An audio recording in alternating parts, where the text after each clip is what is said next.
All right, let's talk about a huge shift happening in one of the world's most complex industries. We're diving into the digital transformation of pharmaceuticals, also known as Pharma 4.0.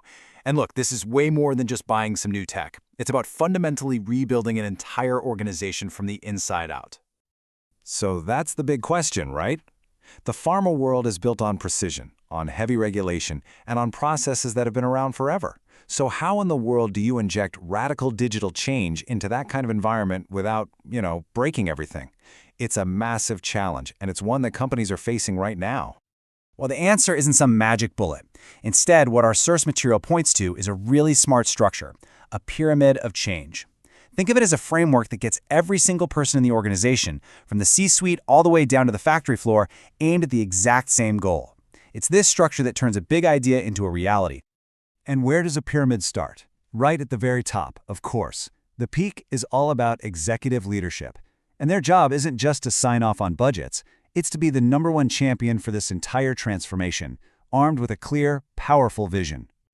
So what does that actually look like day to day? Well, leaders have 4 key jobs here. First off, they have to spell out a bold vision that's really focused on the patient. Second, they've got to put their money where their mouth is, making sure the funding is there. Third, and this one is absolutely crucial, they have to create a culture that's okay with taking smart risks and is focused on learning. And finally, they build the guardrails, the steering committees and rules that keep the whole thing moving in the right direction.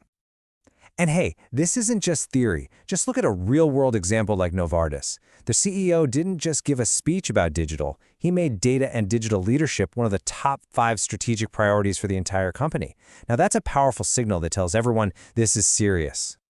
Okay, but a bold vision can't be a reckless one, right? To manage all the risk involved, leadership uses disciplined systems like the stage gate model. Basically, every idea has to prove itself at each stage. It starts as an idea, then you check if it's feasible, then you run a small pilot. Only, and I mean only, if it proves its worth, do you get the green light to scale it up. It just ensures you're making smart bets. Of course, having a vision and funding some projects is a great start, but how do you actually know if any of it is working? A vision without a way to measure it is really just a dream. And this is where data becomes totally non-negotiable for the leadership team. Now, what I love about this is how they measure success. It's not just one thing. They look at 2 kinds of metrics. On one side, you've got leading indicators. These are predictive. They tell you if you're heading in the right direction, like how many people are using the new tools. On the other side, you have the lagging indicators. Those are the final results, like financial ROI or better quality. You absolutely need both to steer the ship. All right, so we've got this grand vision from the peak, but how does that actually, get to the people doing the work? Let's move down to the next level of our pyramid, the bridge. This is where middle management comes in. These are the folks who are the essential translators, turning that high-level strategy into something real. And believe me, these managers are busy. They take that big company-wide plan and figure out what it means for their specific department. They push for those small pilot projects we talked about to get some quick wins and build momentum. They're also master coordinators, getting totally different teams like quality, IT, and operations all working together. Plus, they build up networks of change champions, and they're the ones who raise the red flag if they see risks or need more resources. And check this out. This is a really cool tool they use. It's called a resource heat map. Managers are constantly juggling. You've got the big vision over here, new technology over there, and you can't forget about quality or return on investment. A tool like this helps them see exactly where to put their team's time and money to keep all those plates spinning without dropping any. So here's the bottom line. Middle management is the bridge. They take the abstract and make it concrete. That big executive vision, it becomes a real actionable plan. Departments that used to work in their own little worlds, they become coordinated teams. And those grand ideas get broken down into smaller pilot projects that can actually get done. Without this bridge, the whole pyramid would just crumble. And that brings us all the way down to the base of the pyramid, the foundation. This is where the rubber meets the road. This is where the transformation stops being a PowerPoint slide and becomes real. Because it's the frontline workers, the operators, the technicians, who are actually using these new digital tools every single day. But listen, you can't just hand someone a tablet and expect magic to happen. The foundation needs serious support. We're talking about short, focused micro-learning for their specific job, not some giant textbook. We're talking hands-on workshops, real-time help desks for when things inevitably go wrong, and even peer mentors to share tips. And of course, you've got to recognize and celebrate when they hit those digital milestones. Here's a perfect example of how this feels on the ground. You know those standard operating procedures, or SOPs?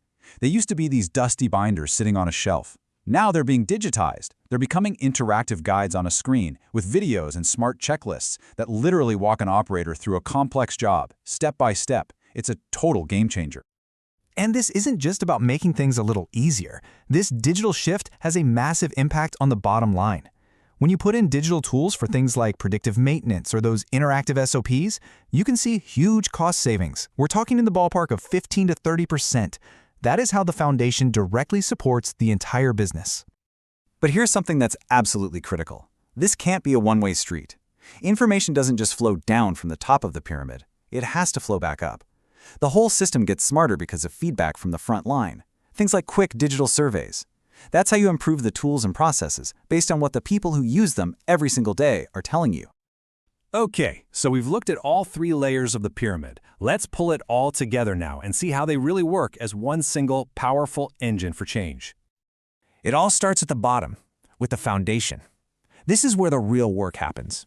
It's where tools get used, tasks get done, and all that vital feedback gets sent back up the chain. Then, holding it all together in the middle, we have the bridge. These are the managers who translate the big strategy into actual plans, coordinate all the different teams, and make sure everyone has what they need to succeed. And at the very top, we have the peak. This is leadership, providing that guiding light, that vision, along with the funding to make it happen, and the clear metrics that tell everyone what winning looks like. Now, when you get all 3 of these levels working together in perfect harmony, you get what's called a cohesive implementation ecosystem. It's a fancy term, but all it really means is that your strategy, your planning, and your day-to-day execution are perfectly aligned.